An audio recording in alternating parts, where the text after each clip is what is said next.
All right, ladies and gentlemen, it's January. Welcome back to MSP Initiative Live. George Bardisi here with my good buddy Ken Patterson. How you doing, Ken? Good. How are you, George? Patterson. You made it sound. Patterson. I had someone spell it that way the other day. Send me a note, Patterson, Pattion. Oh, I would use D's in my verbiage. Oh, there you go. Some D's. Yeah, yeah. Yeah, yeah, it's all good. It's all good. How was the holiday, man? I mean, I feel like I feel like everybody just kind of vegged and kind of caved it a little bit. I I don't thought I agree. Yeah, we had to. I mean, we were missing my mother-in-law, who's just elderly and can't come out right now, obviously. So it was tough for my wife to have her mom be home alone and not be able to come over. I don't think her mom wanted to anyway, but it's just one of those things, right? It's a little bit different. We didn't have the whole family come over like we normally do on Christmas Eve. That was different, but it was nice. I still have, it's nice to still have my kids around, right? My oldest is moved out, so him and his girlfriend decided to do the safe thing, and his girlfriend went to her family for a small get together with just her parents, and he came to our house. So I had my whole family, my kids here, and my oldest is home from college since that went to all remote. So we had the kids home. It was nice. It was quiet. And it's a bit different. It's nicer when you can have the family together. You wait all year to have the family get together, and then that doesn't happen. It's a little bit different, but no, totally understand. Right? How about you? How was your holiday? Man, I got the wonderful gift of a brand new Apple TV, one of those little gizmo boxes that you plug into the HDMI cable and just start. I kind of figured. I saw a lot of binge watching from you. I was hardcore binge watching. I must have gone through 10 new shows at least. It was a good time. That's my thing. I like to just, get myself in there and see what's new out there. But I had a bunch of good new shows, right? Again, heavily Apple TV centric, although I did watch some Netflix. I did watch some, Prime Video. But For All Mankind was pretty cool. The kind of like a man in the high castle approach to what happens if the space race didn't stop, right, between Russia and right. US or USSR. And then there were a couple good ones, right? There was one about a tier 2 college football coach going over to coach a Premier League team in the UK. That was funny. And then there was one about a defense attorney whose kid was claimed to have killed another kid, walking to school in the park, and how that was a drama. That was cool. I'm kind of a legal junkie, I guess. I mean, I actually lost track. I have to go back and look, think about all the stuff I watched, but there's some good stuff out there for sure. I saw that. My big watch, right. Well, I did do, of course, because I'm an 80s guy, the Cobra Kai season, pretty much binge watched that pretty fast through. And I got everybody's on that, by the way. Like on an honest note, I Paul hate Redding said, "Don't watch it. You're wasting your time." Yeah, well, I hate it because it is cheesy and there's a lot, but I also love it because it's cheesy. So I'm kind of like torn. Like I say, oh my God, why am I watching this? And then I want to see the next episode. So it reels me in. It's all about the connections to the original movies, and then they bring people back. So it's kind of cool. It's nostalgic, but and then separate from that, recently watching Team USA win the gold medal was pretty cool. The juniors take the gold as the underdogs. So it was pretty amazing to watch that and see these kids, these talented kids, just all across the world.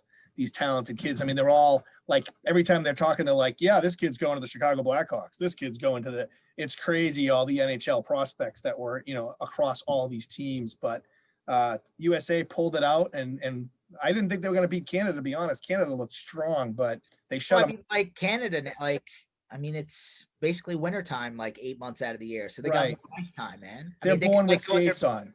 Yeah, they can go in their backyard and start playing, right? I mean, they don't have to go anywhere.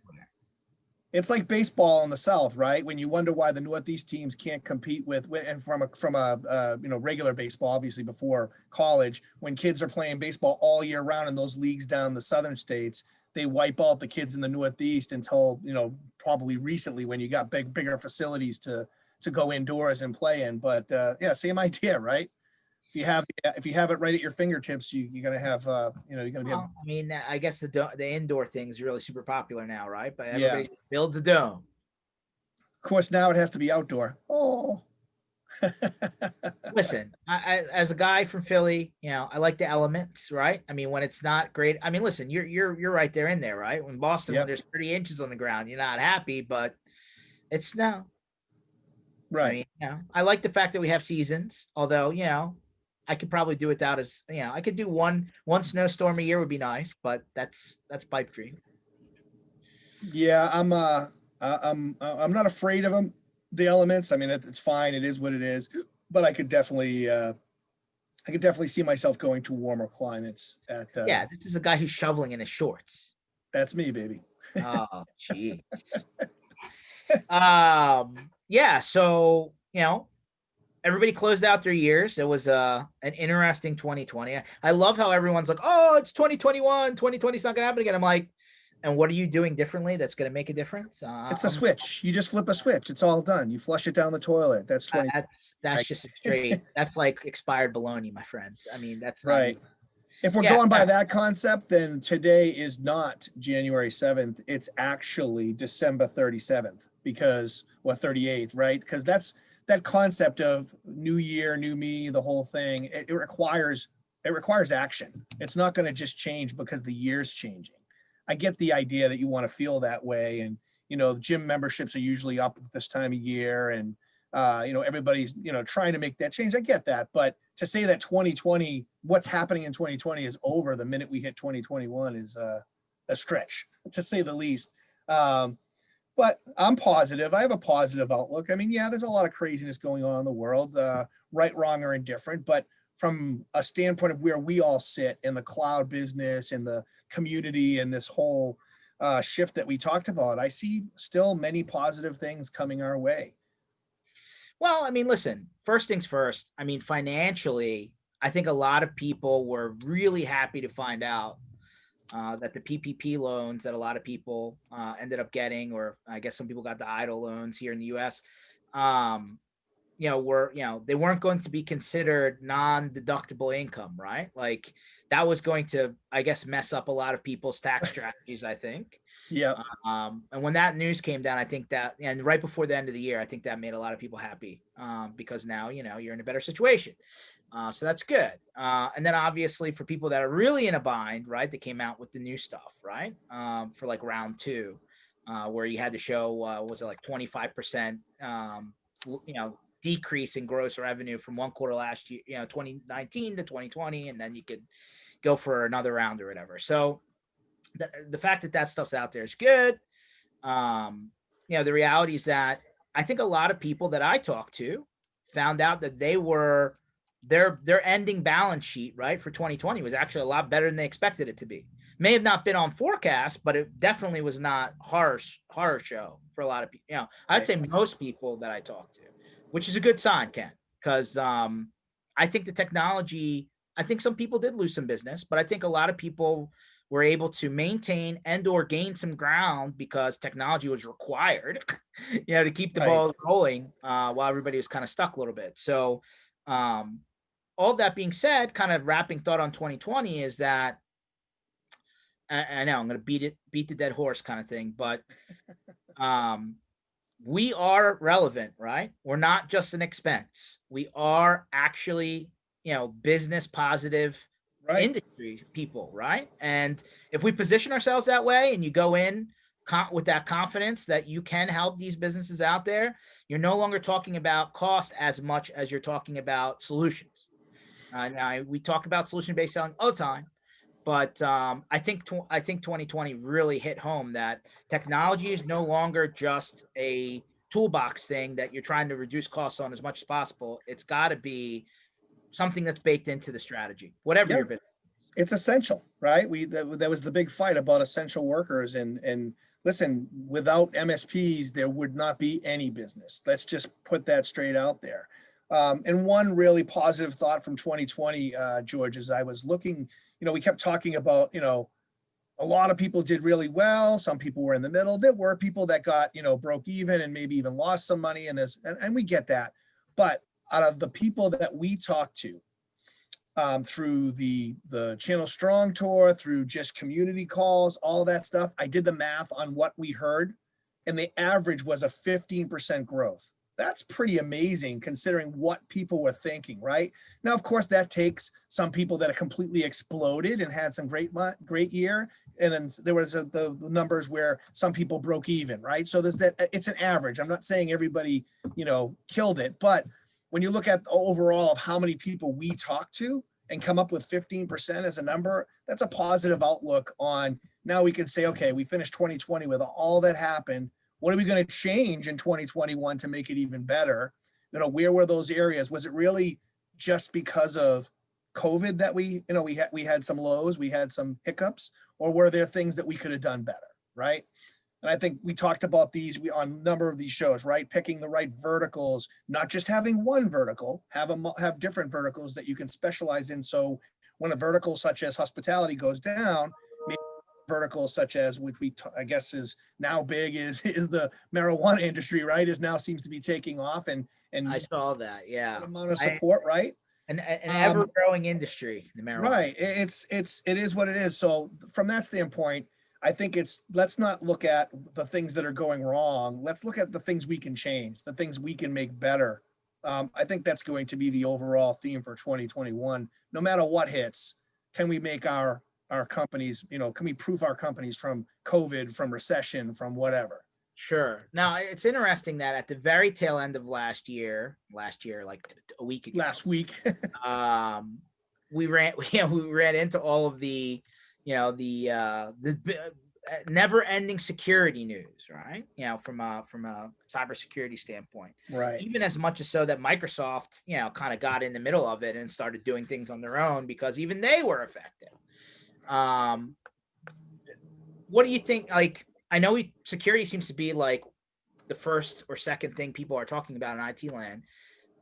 I mean, now that it's this apparent, like you basically can't flip through a news channel or go through a Google News feed without running into it.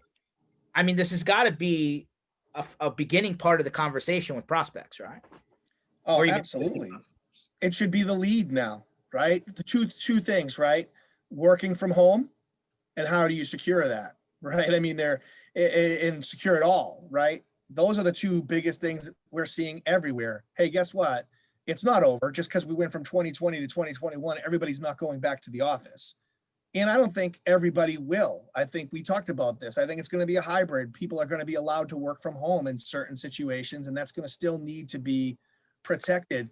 And even separate from the hacks that have been happening to push security, we've talked to people who are pretty mature who rolled out this work from home and said, oh, by the way, we did it at such a speed. We need to go back and check the security to make sure that everything is where we would normally do it if it was a slow planned process, right? So there's a couple of different levels of security that needs to be talked about here, which leads to opportunity. I mean, so it was funny. I got a sales call right this morning from a company who was selling, kind of unified security, SOC, detection, that kind of stuff. To which I was like, no, haven't heard of you, but I think I'm good. At what is, are you still hearing, are you still hearing a lot of pricing objections to this type of, plug-in offering, right? I mean, I feel like there's some hesitance to go all in on that. Yeah, I agree with you. And I think pricing is always, it's always been something that MSPs can't get past because they're so worried about the customer base, right? And we hear stories of, well, yeah, that's okay if you live in Boston, but if you live here in rural Montana or whatever, we can't offer that pricing. And I get that. Like, I still don't think there's any silver bullet cure for all of that. I do believe that there is some middle ground where you have to set a precedent where, listen, if it's a difference of spending $50 a month or having no security, you spend the $50 a month because it's going to cost you $50,000. So yeah, I mean, price is always going to be one of those pieces where I think we're doing a better job at educating each other on You got the recent Justins of the world from TechVara who are willing to educate anybody about, hey, look, this is what we do and how we do it. We're not saying it's the best, but this is what we do, right? And they're in Texas, so it's a little bit, bigger market. But I do believe that when people like those guys and the Machine Logics of the world, and all the partners that we know out there that kind of say, hey, we're willing to share. Our community is doing more of that. I think that we have to get the other people to listen, to start listening to what's being said in the community, because it has to happen. It can't be the excuse anymore. You can't say I can't afford it. You can't afford not to have it. That's really the truth. And so I wish I knew the answer, George. I wish I could just say, hey guys, do this, do X, Y, and Z, and this is going to solve all your problems. I think we're in a really good place with that. But I think the first step is listening. Stop putting up the objections and start listening to some of the options and start becoming part of the solution. Start working with people to say, all right, here's the things that are my roadblocks. How could I fix that? How would I work towards the common goal here is to get everybody secured? Yeah, no, I mean, listen, I think that you can't not talk about it now. Right. If nothing other than it's all, you remember back in the day when backup was like still a question and like your customer didn't want to pay for it and you had to give them this letter or this document to say, hey, sign this saying that you don't want me to do this, so that if something happens, I'm going to just like bring that back out later on. It's almost now that time. Yep. I think it is that time now in the security. You almost need to have them raise their hand and say, I don't want you to do this, so that if and when, whatever, pick your scenario, right? Breach, crypto, cyber attack, right, whatever, right? Employee. I mean, it still happens, right? You still have the employees it's the human people that are causing all the security, most of the security stuff, right? It's kind of like hey, I'm expecting you to do this, Mr. Customer, but if you want to opt out, sign here saying that's not my fault. It's not my problem. Well, what I used to do, and I based it off of the AMA, at the AMA, right? Against medical advice, right? You can't leave a hospital without signing that AMA saying, I said I'm leaving, so that they're protected against you walking out the door and collapsing because you didn't listen, right? And I used to call it the ATA, right? Against technical advice, for the basic stuff that we used to have people sign. And I'm finding that's still going on now. I think Ken, company you're having some cut up there, Ken. How's that Comcast going? No, everything's good on my end. So I don't know if it's both or you got me. Can you still got me? I got you now. Go ahead. Oh, that's a little strange. I don't even normally I get a little warning telling me that that's happening, and there's nobody on here. So, so I used to do the ATA, against technical advice, and it was much like that. But I'm telling you, still to this day, you say it was back in the day. Even company like Iconic had to send out a opt-out notice to all their customers saying, hey, we're doing SaaS backup and it's going to cost this much more a month. And if you don't want to do it, you need to sign this, and please reach out. And they got 98% of their customers to do it. 2% waited. And then when they saw that they had to sign something, decided that they wanted it. Right. And that's to protect them against something that's a big problem, right? You need your stuff backed up. And so I agree with you. I think that maybe this has to be a whole, security thing. Oh, Brent said you cut out. I didn't. Yeah, I saw that. Go ahead, dig at my Comcast now, buddy. I couldn't. So, okay. I mean, at the end of the day, so bottom line is whatever your offering is or isn't, if you at least have the conversation, document you've had the conversation, and get something in writing from your customer saying that they don't want to go down that road. Right.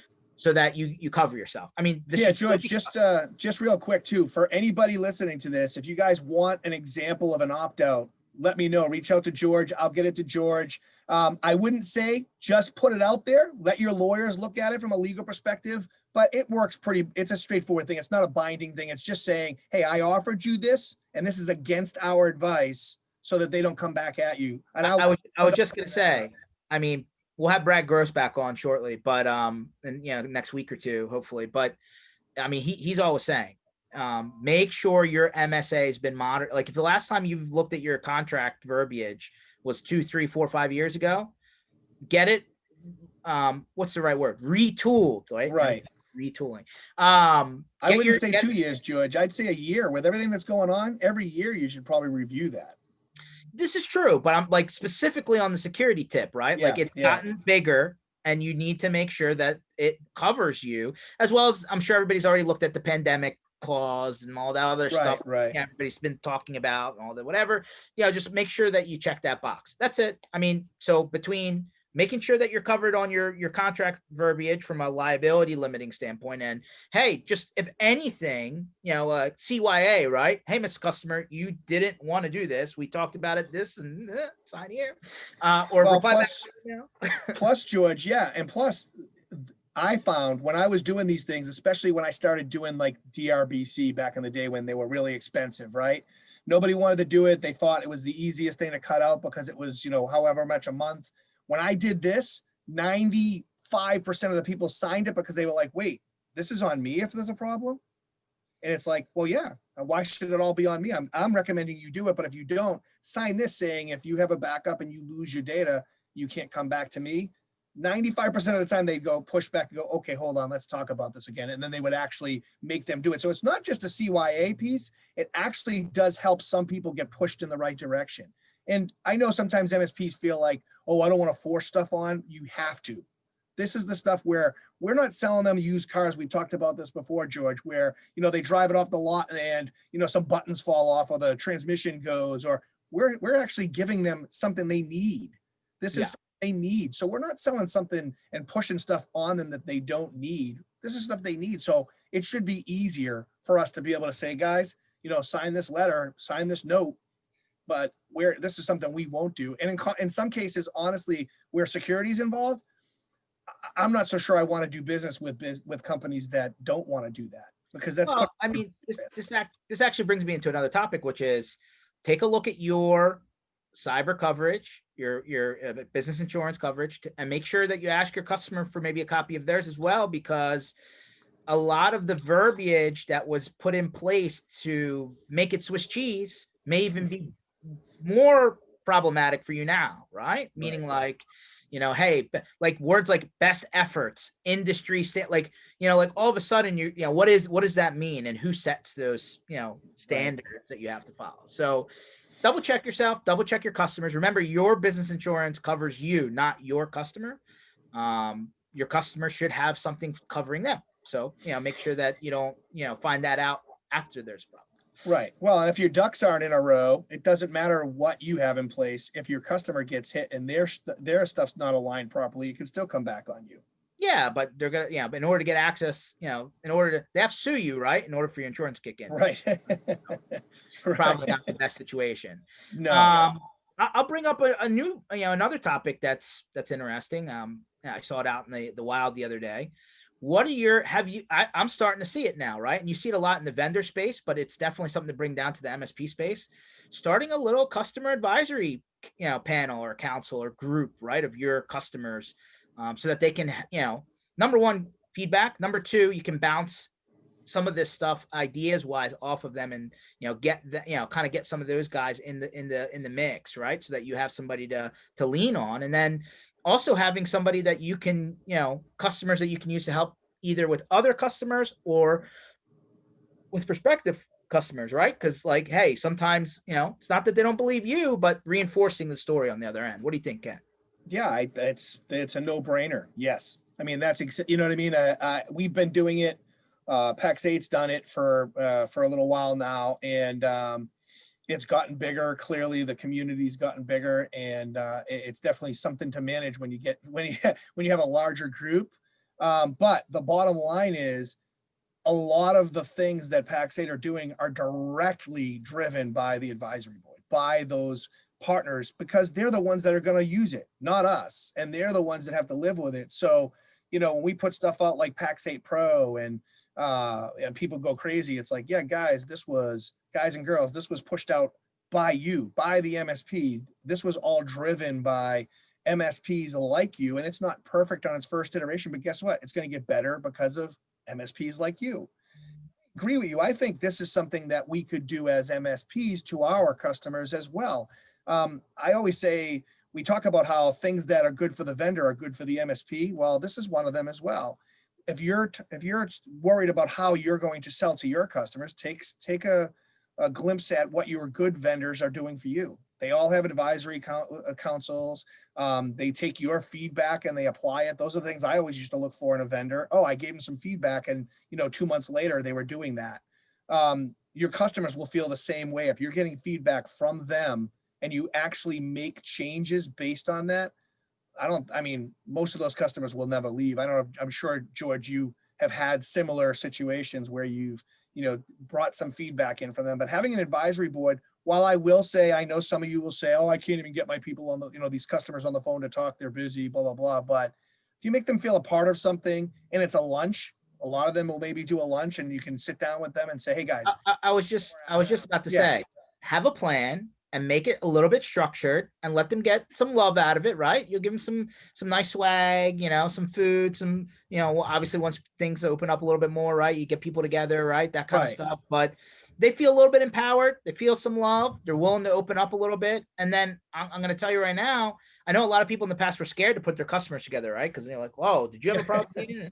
Like, listen, if everybody understands that it's a two-way street, it's a working thing, it's an evolving thing, you'll get a lot of positivity out of it. Because obviously at some point in time, you've had the same experience with your vendors, I hope. So at the end of the day, if you need a blueprint, if you need a plan, they're out there, and we'll point you to some resources, right? But just put a little formality to it so that you don't start it and then let it die off unnecessarily. Oh yeah, take notes and actually have action plan, follow action points on it. When they talk about stuff, they want to see that change, or they're not coming for just a lunch anymore. Yeah, and you brought up a good point. Putting 2 customers or 3 customers or 4 customers into a room is not a bad thing. What's worse is if you have 4 different customers experiencing problems that you don't know about because they're not saying anything.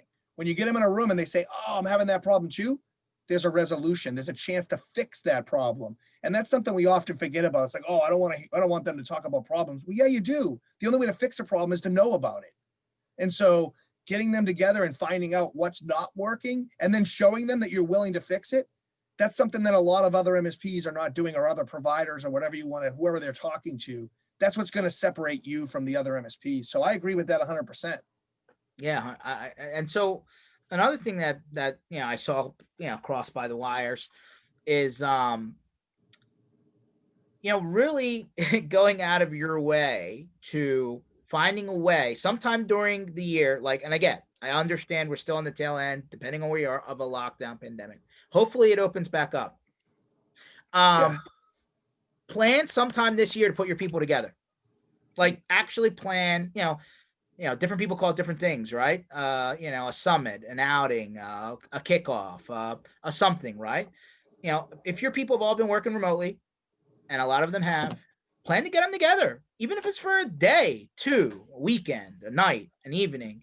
And again, try and start to piece together the team bonding somewhere, right? Because I think that what got lost on us in 2020, and everyone's like, oh, everybody can work remote anywhere. Shut the office. Don't worry about it. I was like, you're going to lose a little bit of the personal connection, right? So plan at some point, even if it's on the tail end of the year, to put people together. And that's it. Yeah. Bring your team together, do a little bit of planning, do a little bit of fun, like build the rapport back up, because like, this is all right, but it's not the same.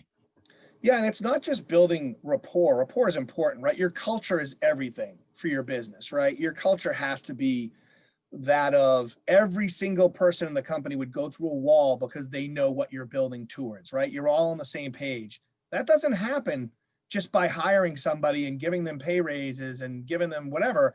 There's a lot more that's involved with that. And I think it's, George, man, that's a great point. Like bringing them together and talking about the company vision and letting them give feedback into the company vision so they all buy into the plan. It's really important that everybody understands what the vision of the company is. If you don't have that, that's where small little problems will eat at the culture of your company.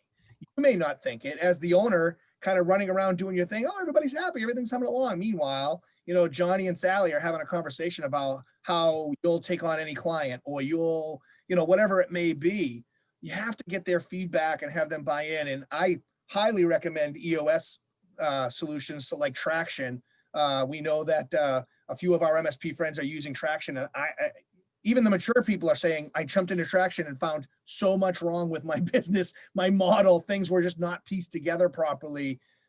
So if you haven't looked at it, definitely look up the EOS platform, and Traction is definitely one of the better systems in place for that. But it just brings that stability to your company and pulls everybody in so that you know if that everything's going in the proper direction and everybody's marching to that same beat. Yeah, 100%. I mean, they all say, are you on the same page? Yeah, but really, are you on the same page? So that's super important. And then another one that pops in mind, Ken, I'm just full of just a stream of consciousness today, is some people love to send stuff out for the holidays, right? The company Christmas card, the end of year thank you, whatever. I'd say get into a habit. I like doing stuff to start the year. It's a few weeks over. The rest of the noise is out, but send a little something to your customers or even the employees of your customers, right? Yep. Doesn't have to be big. You don't have to break the bank, but those little things may give you a little bit of, I call it a little bit of love, right? TLC. That kind of stuff you think doesn't help, but it actually gives you a little bit of leniency with your customer, other than to make it a feel good, but also hey, we're not perfect too, and sometimes they'll give you a slide when when that thing happens, right? It's just, again, taking that same concept we just said with the with the team, which obviously is more unique to you, and just spreading that concept in a different way to your customer. Yeah, we used to do all year round rewards. We did internal every month. I would do employee rewards, and sometimes they'd be themed, and sometimes they would just be lightning strikes. Guys, we're doing great. Here's a little something for the effort. And then on like St. Patrick's Day, we would send a little Clover cookie with some scratch tickets. Nothing major. Well, probably $10 a total if you think about it, and someone hits a scratch, then great, they're happy. But just a little Irish cookie with a scratch ticket, and then maybe a little note on there, right? For Valentine's Day, send them a bunch of Necco, little heart wafers with all the little sayings on them, and maybe something a little extra. Just all these little notes that don't take much to do, but are so appreciated by the people you send them to. We went so far as we sent out a book. I was just thinking about it. I'll have to remember the name of the book because it was quite inspirational, and it was on Thanksgiving. And we put this nice blurb in the cover of the book. And I actually had a customer who she worked for this one big company that we dealt with. It kind of inspired her. She left the company and went and started another business and blew that up, and basically sent us a note saying that book just hit me at the right time. It was the right read. And it was so motivational to her that she got off her butt and went and did something on her own. And it was really cool to see. Other than that, we got a lot of feedback from, all the little things we did. And here's like a part B to that tip. I know a lot of people take the time when they're sending those out to do, maybe just the business cards type printout, and have, and not just the handwriting thing, but on the back side of that, the referral program push. Hey, if you know anybody you think we can help, send them along and we'll hook you up, right? Like that's the way to get that to actually go a lot further for you. Yeah, absolutely. It's the old, hey, do you think we're doing great? Great. Could you share with somebody? And if you did, we'll share the love with you 1 month, whatever it may be. Because that's business you're never going to get otherwise. So if they give it to you, give them a month free, however it works. I mean, those are the types of things that you got to think of it as, hey, if you had to pay a salesperson for that, for landing that account, what would it cost you? Okay, yeah, a month is not that hard to give to somebody. Or it could be even something like, hey, we'll give you a gift card, or we'll do whatever. I mean, yeah. I used to do the month because it started to work. Like that's when they were like, oh wait, I'm going to get a month of my managed services, and I got some deals that definitely paid for all of the months I gave the people. Well, I just think from a targeted standpoint though, Ken, like, oh yeah, that's the offer to maybe the business owner, the check signer, right? Right. If I'm sending out, like to the employees, right? Right. Yeah. I knew there was one where they literally got the Valentine's Day cupcake.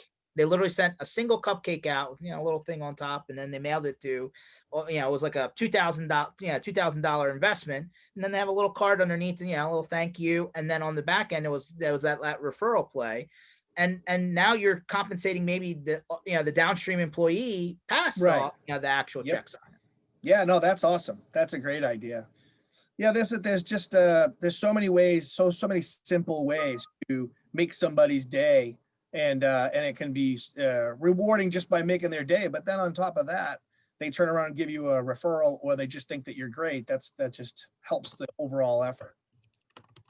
Yeah, 100%. So, what I'm wondering now, thinking about this year, right? I mean, a lot of people already did their budgeting. A lot of people already did their forecasting. And some people don't ever do that, and they kind of just ride by the seat, right? What do you think changes, right? Does like, did I forecast as an MSP to really not ever push back to the on-site, frequency that I had before, right? Did I, as an MSP, plan to hire people in a different geo to expand my time coverage without having to use a third-party vendor? Did I, as an MSP, really think about how I was going to, expand services or be able to get additional revenue out of my existing customers? Like, what are the top 1, 2, 3 things that come to your mind that, now that we're still in the beginning part of the year where people maybe have not plugged all these thoughts in, what should they be spending their time on? Well, you kind of said them. I mean, those are really key pieces, right? I mean, if you're looking to have more, now's the time to get engineers in different time zones to have that coverage expand, right? And it also gives you footprints in other places, even though you can do that through your communities as well. It's always nice to have someone that works for you that you can trust, that can maybe even start that process off. So that's really important. I think one thing that should never get overlooked is the success of education in 2020. The people who are educating their partners, educating their communities, were the ones that were most successful in 2020. Those people were just putting it out to the world. I'm going to educate you on security and work from home and Teams and all this stuff. And it's free. I'm just going to let you guys know, because guess what? They look to you as that expert, right? The person in the field. Oh, I see this guy everywhere. He's just constantly letting us know, helping our businesses. When something goes wrong, who are they going to call? They're going to call you. So I think that can't get lost. It wasn't just a 2020 thing. That's talk about the new norm. That should be the new norm for every MSP. If you're not educating your community and your customers, you're missing the boat. You're missing opportunity. You want to make sure that every one of your customers is up to speed on the security, and let them know that everything that you're selling them, you're putting in-house and you're building and you're evolving and you're facing the same things they are. And then you also want to do that with prospects, because I can guarantee you the other IT providers are not necessarily doing that. So you want to make sure you put that out to the world. Education first. We're talking about education. And then the flip side, as we started talking about employees, if you're not already a people first company, you should become one. It should be about your people. Your people that work for you should be the first thing on your mind day in and day out, because they're the ones that are going to drive everything else that you do, unless you want to be that person that's in the weeds in the business instead of working on the business forever. Sure. So No, I mean, those are the key things I would focus on if it were me starting another MSP over again. yeah. So like Runs my MSP into the next year. Yeah. the newsletter that you send out once a month is not enough anymore. No. That's reality. And you're going to Right. need to do more recorded video, live video, some sort of interaction, some sort of content. Like, you Right. need to start planning out content creation. If you don't do that, you're never going to bubble to the top. This is really what it's going to come down to. The people that are creating more new content online and more information for people, not even salesy type stuff, just knowledge stuff. Right. That's you're going to lose. Or you're not going to partner. An educated consumer is the best weapon you can have, because the problem we all faced as MSPs, and I know, was it was so frustrating to talk to someone, explain something that they definitely need, but they're telling you they don't. And they're telling you it's too expensive. And they're telling you they're going to give you all the objections in the world because they're uneducated. If you educate these people first and let them know this is what's going to happen if you don't do this, and build up all the pieces, then yeah, sure, some people will never get it right. Some people you can't teach, but the ones that you want, the ones that are going to value what you do, will come. And that's what you want anyways. You don't want customers that don't value what you do. So it kind of weeds out those people when you're doing it the right way. Yeah, Brent actually now asks a very important question. And he says, how often? Your program twice a week is incredibly aggressive. Yeah, Brent, here's the thing. Here's the thing. Plan your content out, different channels, right? Like you shouldn't be posting on social just twice a month. That's not enough.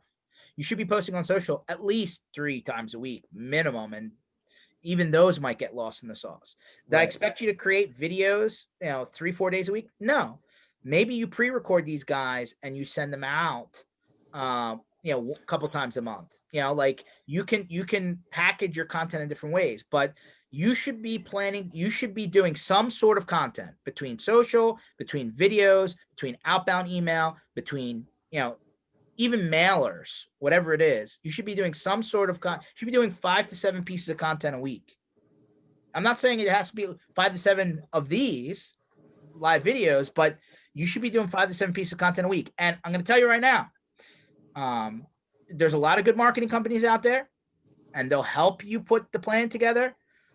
You can't hide behind the marketing company anymore. You need to personalize it. You need to be in it. And if it's not you, it should be somebody from within your organization that's not afraid to get out front of it. So yeah, and I would say the non-personalized content it's not getting anywhere. No, and I would say personalize it right to something that's happened right at the time. So a perfect example would be a medical practice is all over the news. They just got hacked and that's being pushed. Put a video out to your customer base and anybody who will listen, basically saying, okay, guys, here's what happened. And this is why it happened. And this is why it wouldn't happen if you're using our services. Just basic stuff, even stuff that's like so relevant right there on the moment, because you see what happens. People tend to bury their heads in the sand and not get in front of problems that could probably help them. And just like breaches and things like that, you want to get ahead of it. There were a lot of MSPs even before COVID that were saying, it's not going to happen to us. We don't have to talk about it. And they were wrong. And it's still wrong. Get ahead of this stuff. Let them know. Put a video out saying, I'm just as much at risk as you are. In fact, they're targeting us because they want the lists of all the people we deal with.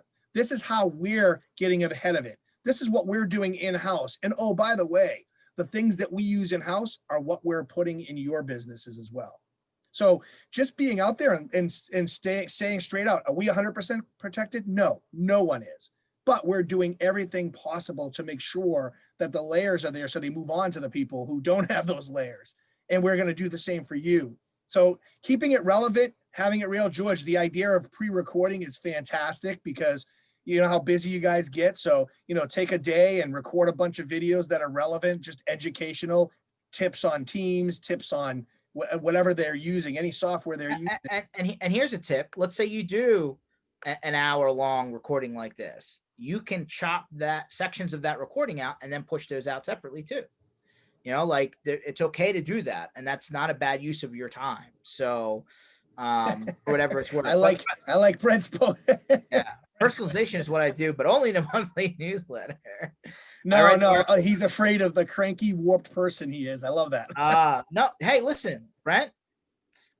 If that's your style, better to just double down on it, my friend. I don't know how else to say that. What makes you different from the other content that people are putting out there? Sometimes a little personality is exactly what you need, in the right way, of course. That's a good point, though, George. I mean, think about it. Does anybody think that George over here has a unique personality, and it's it might rub some people the wrong way. But he puts his personality out there. It's heart and soul. It's, believe me, if you're talking about something you believe in, and you really care about your customers and your prospects and just the world in general, like, hey, we're just trying to put it out there that we're going to help you, it'll come across regardless of what your personality is. And you'll even find that some of the stuff that you're into outside of work, maybe what the people, on the other end are into, you never know, right. But building that connection will actually help you in the end, as long as it's not something, that's just crazy off the top. Like, hey, I like to, mine for gold on the weekends, and I haven't hit anything yet, but I've been doing it for 20 years. I don't know. That actually could be a funny story. I know Ken has some funny stories, but I won't bring those up.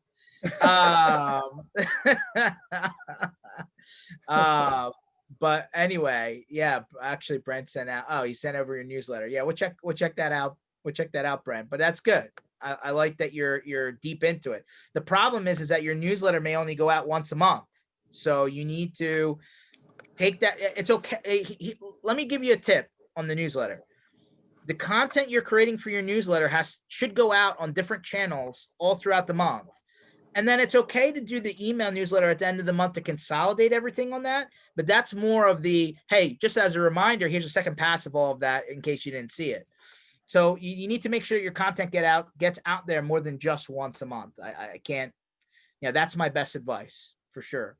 But Yeah, I will check out your newsletter after the recording here, and we'll give you some see how it goes. No, hey, listen, I'm happy to read. And absolutely. That's the goal. So one of the other things that's worthwhile that I thought about coming into the new year is I know everybody's into the quarterly review, and that's when you talk to your customer, and that's when you figure out when things are going on, and this, that, and the other. I honestly think that you should not maybe abandon the quarterly review, still do that, but you should take pieces of that and do them on a more regular interval. And the question is, well, why do I want to do that? My customer doesn't want to talk to me that much.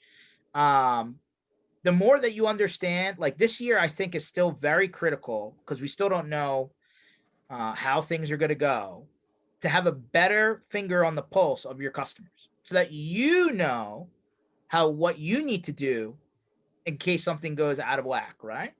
Like if your customer has to shrink unexpectedly or grow unexpectedly, or maybe all of a sudden they're, these questions that you should be asking are, what's your outlook for this year? How did you make out last year? What, are you expecting to hire more people this year? Like these are kind of drive-by questions that if you don't start asking them sooner rather than later, you're going to find out after the damage is done. Right. And, unexpected stuff this year, I think, based on what happened last year, probably something you should think about getting ahead on. Yeah, I mean, QBRs are still super important, but you're right. You could do it in a way where you're stretching it out, especially where you're not going to the office and talking to them right now. But to your point, you should definitely have the questions wrapped around their business and how their business is affected by certain things, and then talk about how technology could help if they're having inefficiencies that the technology can help with, as opposed to, this is how many tickets you open. These are the things that are going on, but the same old stuff. Also, you should be talking to every one of my sessions I do with people. I always ask, hey guys, who are you talking to for your QBRs? And they all say the same thing, the decision maker. That's fantastic, but the decision maker doesn't have a clue usually what's going on in the business as a whole.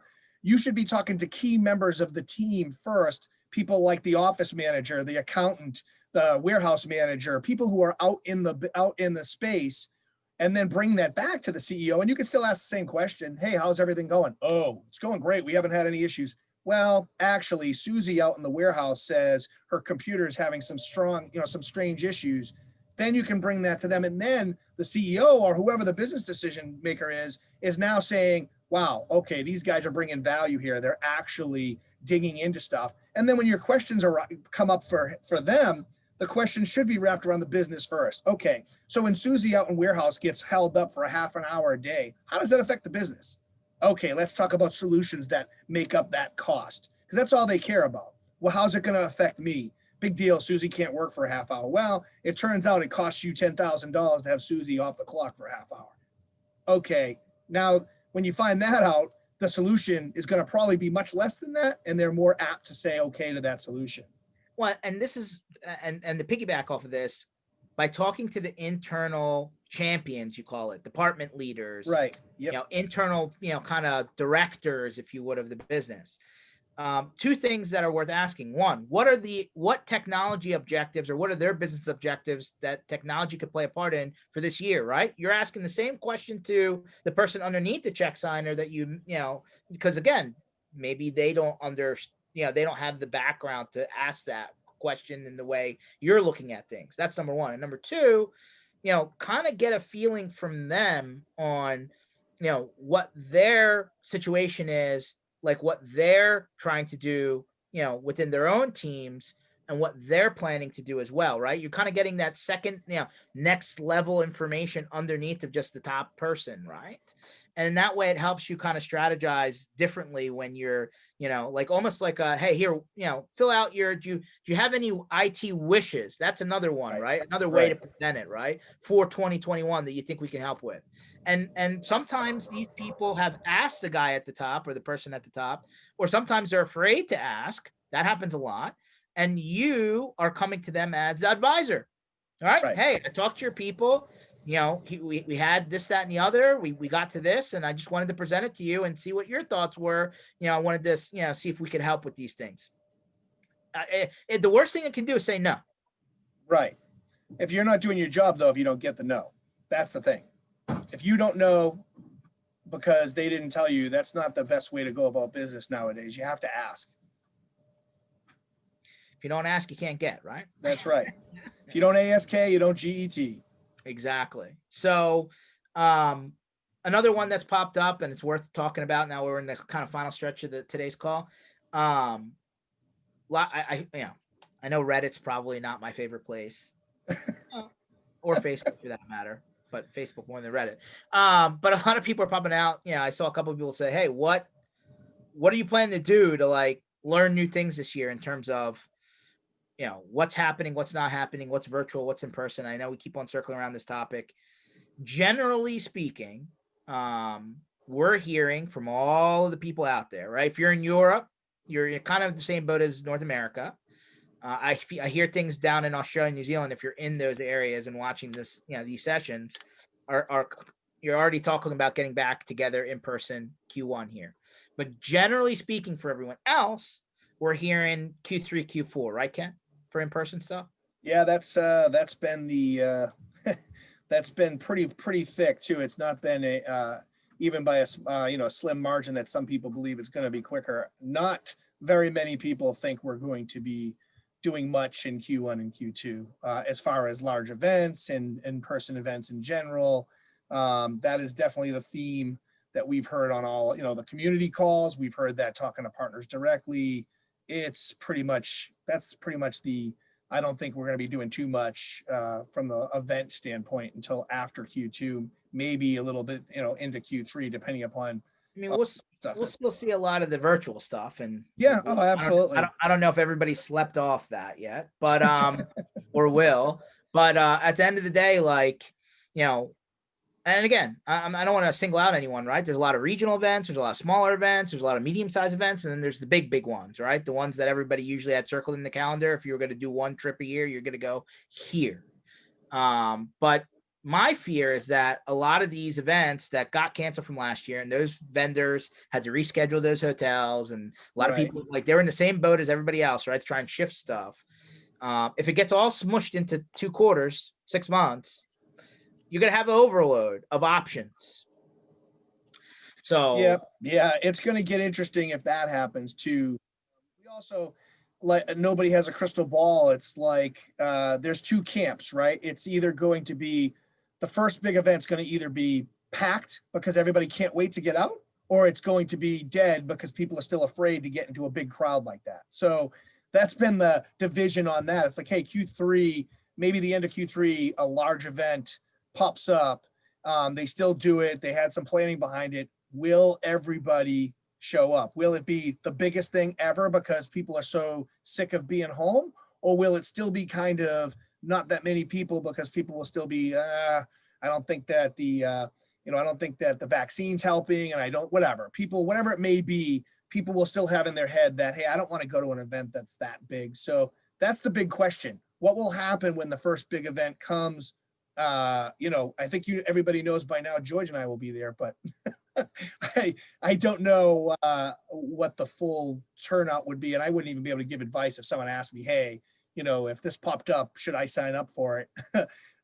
Because you just don't know.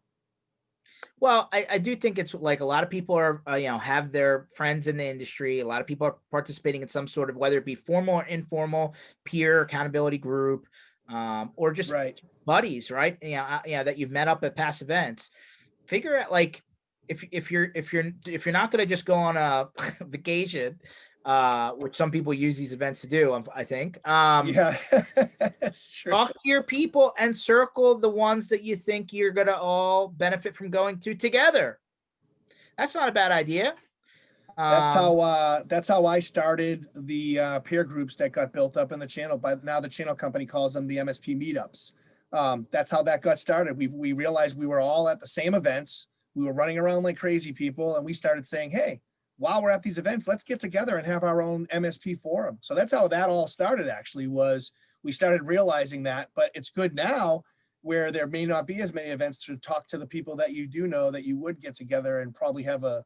I mean, those are the discussions that are the greatest things about the events in the first place. 100%. So, a lot of that stuff's published. Some of it isn't yet. Some people have only kind of put stuff out, until June, right? Kind of like the first front of the year. But we're definitely hearing it from all sides, right? Q3, Q4 is, it's guns blazing, I hear. Unless blazing. Well, yeah. What are we, Texas? All right. I'm gonna load you up into the cannon and pull the string. I mean, there you go. So, although there's nothing wrong with Texas, but it's all good. No, we're saying guns blazing though. That's Texas. Well, I'm not a Cowboys fan. You know that. It's all good. So any other things that have popped up recently, Ken? I know we're only 7 days into the year. I know people are still starting to crawl out of their caves, kind of, get started on the year. Anything else worth, that's popped up on your radar? Not really. I just think that, like we all talked about, I think it's time to double down on your educational piece and marketing, and find some good people that do that stuff and do your homework, because I know some people don't do the marketing thing because there are some bad eggs out there, but that's the same with anything. Same reason why someone might not change to your MSP because they got burned by another MSP and they're just staying where they are.